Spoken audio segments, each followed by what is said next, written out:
Olá, pessoal, tudo bem? Sejam bem-vindos a mais uma aula de bioética e biossegurança, aqui com o professor Junielson Soares da Silva, e nessa aula nós vamos falar sobre ética na pesquisa e na prática do professor de biologia. Eu decidi fazer essa aula porque é uma temática que ainda não é tão comum da gente encontrar em vídeos disponíveis no YouTube, né? Então, eu achei importante que pudesse trazer essa temática de uma forma mais personalizada, mais direcionada, né? Então, eu quis trazer de uma maneira que eu realmente pudesse apontar algumas coisas que são extremamente importantes para a prática do professor de biologia e também para quem, por exemplo, vai pensar em fazer pesquisa, né? Seguir no mestrado, no doutorado, fazendo pesquisa, e que muitas dessas pesquisas envolvem o uso de animais, né? Às vezes a gente pensa, mas eu não vou fazer pesquisa, mas o TCC, por exemplo, é uma pesquisa, e muitas vezes uma pesquisa que envolve seres humanos. E muitas vezes os alunos, eles não seguem as normas, as exigências para as pesquisas envolvendo seres humanos. Então, a gente vai discutir um pouco sobre isso, tá bom, pessoal? E vocês vão ver que é importantíssimo ter conhecimento sobre isso, tá? Até porque, enquanto professor de biologia, a gente lida com temas que são bem delicados, como, por exemplo, a questão do próprio estudo da evolução, né? Que é muito comum a gente ir falar sobre esse tema, esse assunto na sala de aula e haver ali alguns atritos com os alunos, porque eles acreditam no criacionismo, então são coisas que não são muito fáceis de lidar. Então é importante que a gente entenda quais são os aspectos éticos, né, do professor para lidar com essas temáticas. E aí, então, a pesquisa científica é a base de praticamente todo o conhecimento humano, né, que já existe. É graças a ela que a gente tem, por exemplo, diversos medicamentos, diversos produtos, como, por exemplo, alguns cosméticos, né, pomadas que servem para, por exemplo, para cicatrizar a pele, e vários outros produtos que são a base de pesquisa científica.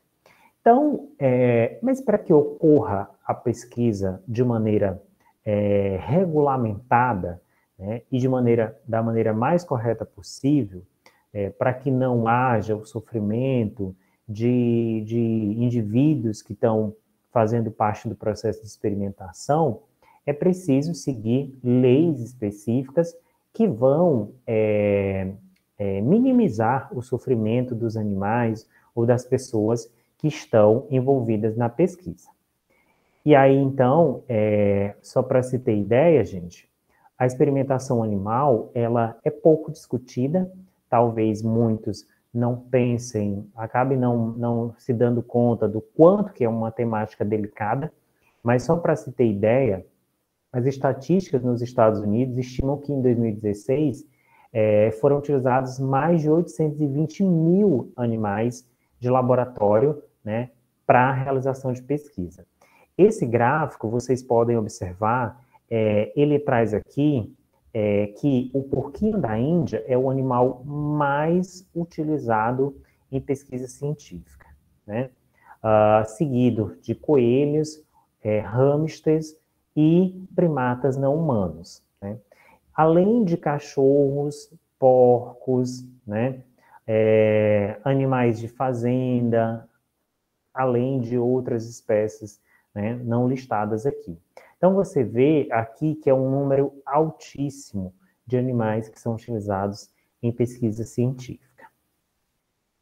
E aí, com base nessas questões, né, surgem alguns movimentos para demonstrar, né, ou que obrigam muitas dessas empresas, como, por exemplo, as empresas de cosméticos, a não utilizarem os animais na experimentação. Então, é o movimento cruelty free. No Brasil, a lei Arouca, que é a lei 11.794 de 2008, ela é uma lei, ela recebe esse nome justamente em homenagem ao deputado Sérgio Arouca, e ela regulamenta o uso de animais em ensino e pesquisa científica no Brasil. Até então, a legislação era muito tímida. E aí, essa lei, ela criou o Conselho Nacional de Controle de Experimentação Animal, que é o CONSEA. Esse CONSEA, ele é responsável por formular e fiscalizar as normas para utilização humanitária de animais, né? Ou seja, garantir que as pesquisas científicas dentro das instituições de pesquisa sejam realizadas da maneira mais segura possível, provocando o mínimo possível de sofrimento aos animais.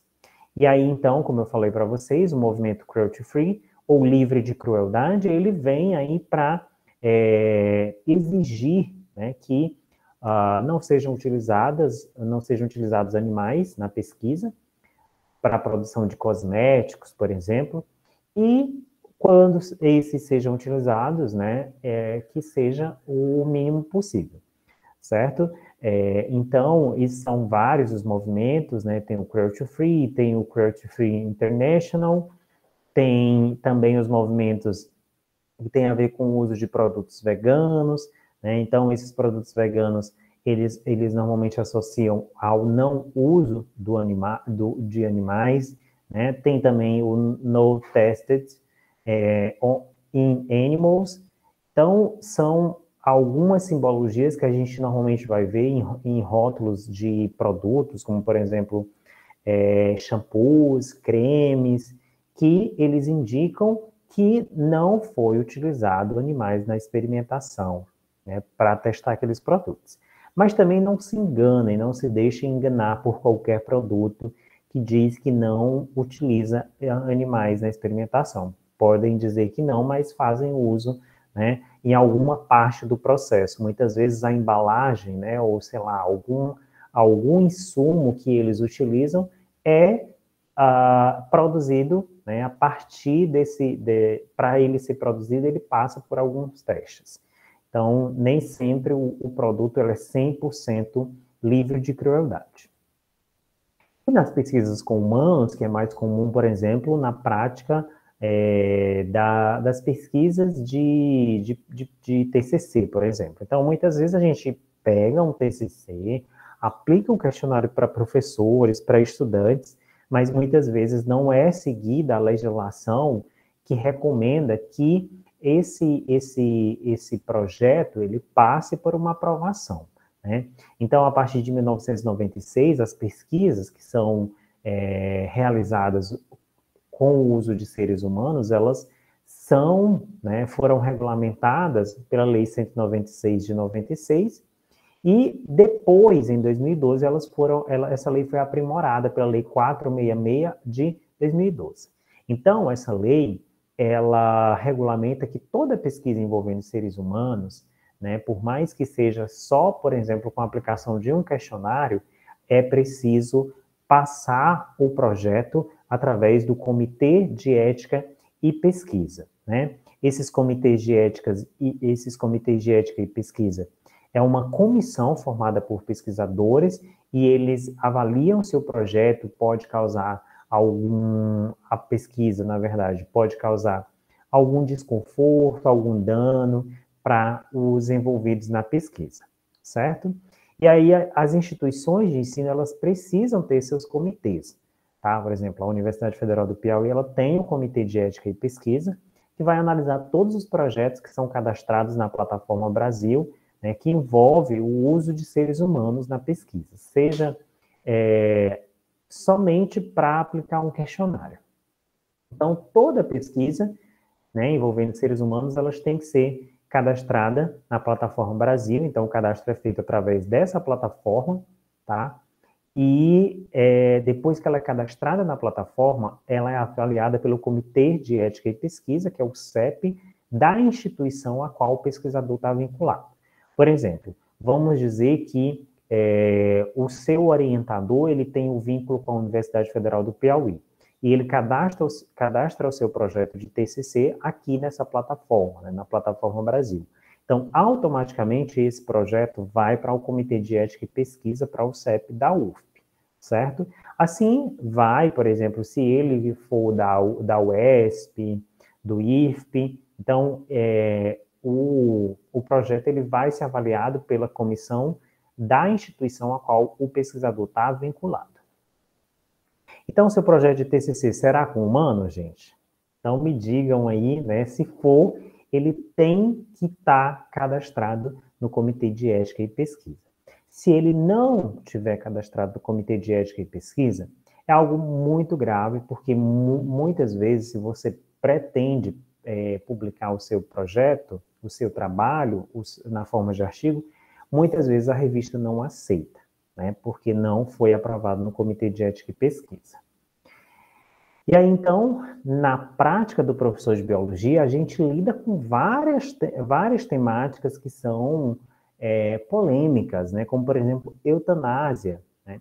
O aborto. Então, é muito comum lidar com o aborto. E muitas vezes, alguns professores podem achar que acabam achando que podem trabalhar a temática do aborto e trazer pessoas que passaram por situações de aborto, né, para falar ou para trazer algum tipo de relato, e elas não me dão conta que essas pessoas estão passando por um momento de constrangimento, né, que é uma situação muito delicada, né, que do ponto de vista bioético é preciso ser muito bem pensada.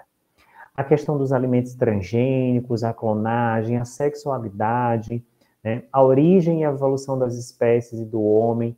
Então, o negacionismo científico, todos são temas que estão muito ligados ao ensino de biologia, ao ensino de ciências, e é preciso o professor de biologia ter bastante cuidado no momento de discutir essas temáticas, né? Porque, por exemplo, falar de origem e evolução das espécies. Eu posso falar e defender o ponto de vista evolucionista, né? Mas aí eu posso ter alunos que acreditam no criacionismo. A partir do momento que eu trago isso como uma verdade absoluta, eu não estou dando a opção para o meu aluno entender que são teorias, né? E que que ele pode acreditar na teoria criacionista, mas ele precisa entender que existe uma outra teoria também, né? Mas é preciso trazer isso sem colocar como uma obrigação para que o aluno compreenda. E aí, então, no uso de animais em atividades didáticas pedagógicas, também é algo que precisa ser entendido, que não se deve utilizar animais em pesquisas, em atividades didáticas pedagógicas, como, por exemplo, o uso de sapos, né, de anfíbios, que muitas vezes era utilizado, né, para abrir o animal e os alunos verem os batimentos cardíacos. Outra coisa que também é muito comum, né, às vezes nas escolas, mas que é uma prática que não é tão legal, é a questão do uso de insetos para a construção de caixas entomológicas, né? Porque se não tem autorização por um órgão que é chamado de CISBio, você está caindo no crime no crime ambiental, né? Não colocar em risco a saúde e vida dos estudantes em aulas práticas ou de campo, né? É algo que a gente precisa ter muito cuidado também, porque volta e meia a gente quer inovar as nossas aulas, mas ao mesmo tempo a gente precisa avaliar todos os riscos para a gente não colocar os nossos estudantes, né, em uma situação de risco. E aí, então, a resolução normativa mais recente, que é a resolução 53 de maio de 2021, que diz que fica proibido o uso de animais em atividades didáticas, demonstrativas e observacionais que não objetivem desenvolver habilidades psicomotoras e competências dos discentes envolvidos. E o artigo 2 diz que a utilização de animais em atividades didáticas, a que se refere o artigo 1º, deverá ser integralmente substituída por vídeos, modelos computacionais ou outros recursos providos de conteúdo e de qualidade suficientes para manter ou aprimorar as condições de aprendizado. Então, aqui fica muito claro que que é proibido o uso de animais em atividades didáticos pedagógicas, né? E que essa prática ela deve ser substituída pelo uso de vídeos, né? Então, em que situações, por exemplo, o aborto e a eutanásia merecem ser considerados crimes? Então, são temáticas que muitas vezes a gente precisa trazer para o ambiente da sala de aula, né, com um cuidado muito grande, né, para não dizer o que é certo e o que é errado, porque muitas vezes o que é certo para um pode não ser certo para o outro, e vice-versa, né? A orientação sexual adotada por uma pessoa também é motivo para considerá-lo melhor ou pior do que o outro? É ético fazer o aluno evangélico acreditar no evolucionismo, por exemplo, ou o contrário? É ético discutir temáticas como essas, por exemplo, na aula, e querer que o aluno tenha a mesma concepção que o professor? Então, aqui são alguns questionamentos que eu trouxe para que vocês consigam entender, né, que a prática do professor de biologia, ela é cheia de situações que requer da gente, né, um posicionamento muito ético, tá? E por isso que a bioética é extremamente importante na prática docente e na pesquisa. E aí, então, né, pode aqui a gente se questionar, né, o que seria o bom profissional, né? Então, seria aquele profissional que, além de realizar a sua tarefa da atuação profissional, ele também pensa nos outros aspectos e respeita os outros aspectos dos outros, né?